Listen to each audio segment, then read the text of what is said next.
ఒకరోజు for example I use have the best car in the industry. Yeah.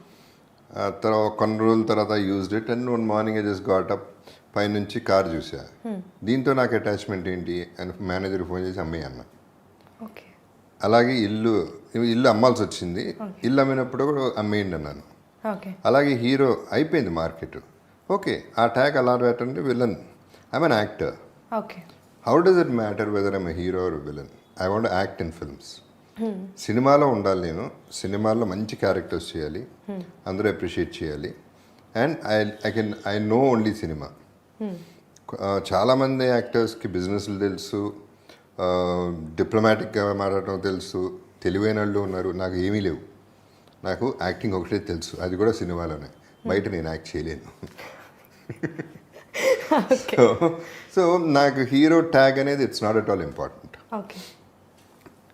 ఒకటి ఏంటంటే course అలవాటు అయిపోయిన ప్రాసెస్లో 30 ఏళ్ళు హీరోగా చేసిన తర్వాత లెజెండ్ చేసినప్పుడు 1 or 2 జర్క్స్ అంటే just thought, not even bad feeling.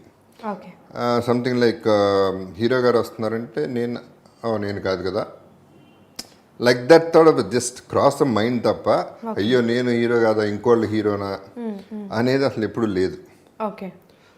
And ఇప్పుడు పటేల్ సార్లో హీరో గారు వస్తున్నారంటే నేను కదా హీరో. Okay.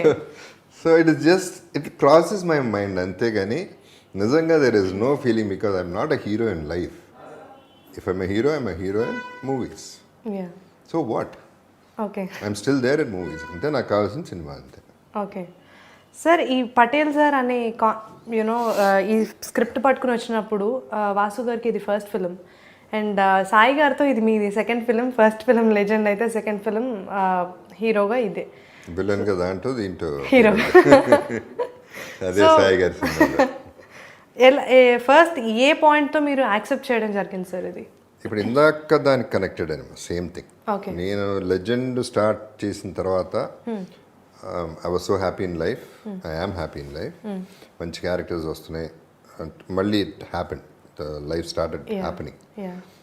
సో మళ్ళీ హీరో చేయాలని నేను ఎప్పుడు అనుకోలే. ఓకే. అసలు ఆ థాట్ లేదు. ఇది కూడా ఇట్ కేమ్ అక్రాస్. ఇది ఎట్లా అయిందంటే స్క్రిప్ట్ అలా లాగింది. స్క్రిప్ట్ ఫోర్స్ చేసి మమ్మల్ని సినిమా చేయించింది. ఓకే. నిజం చెప్పాలంటే that is the way it happen. ఎందుకంటే script Vasu was the director, ad maker. ఇనిషియల్గా స్క్రిప్ట్ చెప్తున్నాడు, చెప్పాడు, అంత బాగుంది వాసు, నా మార్కెట్ ఏంటో నాకు తెలియదు, నేను హీరో కాదు, ఇప్పుడు ప్రొడ్యూసర్ మనకు దొరకడు, దొరికిన మంచోడు దొరకడు, కష్టం అవుతుంది, సినిమా రిలీజ్ కూడా మంచి సినిమా తీసినా రిలీజ్ చేయలేము. సో ఈ సిచ్యువేషన్లో అవసరం మనకి. సరే, ఆ ప్రాసెస్ అయిపోయింది. దెన్ 2-3 వచ్చారు, వాళ్ళు జారిపోయారు. ఇంకో పెద్దవాళ్ళు ఎవరో వచ్చారు, వాళ్ళు డిమానిటైజేషన్, వాళ్ళు పారిపోయారు. సో ఇట్లా రకరకాలుగా తిరిగి వదిలేసుకుంది. అసలు దీని మీద నాకు థాటే లేదు. వాసు వర్క్ చేస్తూనే ఉన్నాడు కదా దీనిపైన. నా క్యారెక్టర్స్ నేను చేసుకుంటూ వెళ్ళిపోతున్నా. పటేల్ సార్ ఎప్పుడు అవుతుంది అనేది నేను ఎప్పుడు ఆలోచించలే. ఇంకా దాన్ని వదిలేసా. I forgot about it because hero అంటే మళ్ళీ రెస్పాన్సిబిలిటీ విపరీతంగా ఉంటుంది. I was very happy. Not that I'm unhappy now. Patel sir I'm happy because of so many reasons I tell you. I was a happy person, and then finally Vasu ఎవరికో ఈ ప్రయత్నాల్లో ఎవరికో కథ చెప్తే, ఆ ఎవరో వచ్చి సాయి గారికి చెప్తే, సాయి గారు పిలిపించి వినేసి మనం చేద్దామని ఆయన చెప్పినప్పుడు ఇట్ టుక్ ఆఫ్. ఓకే.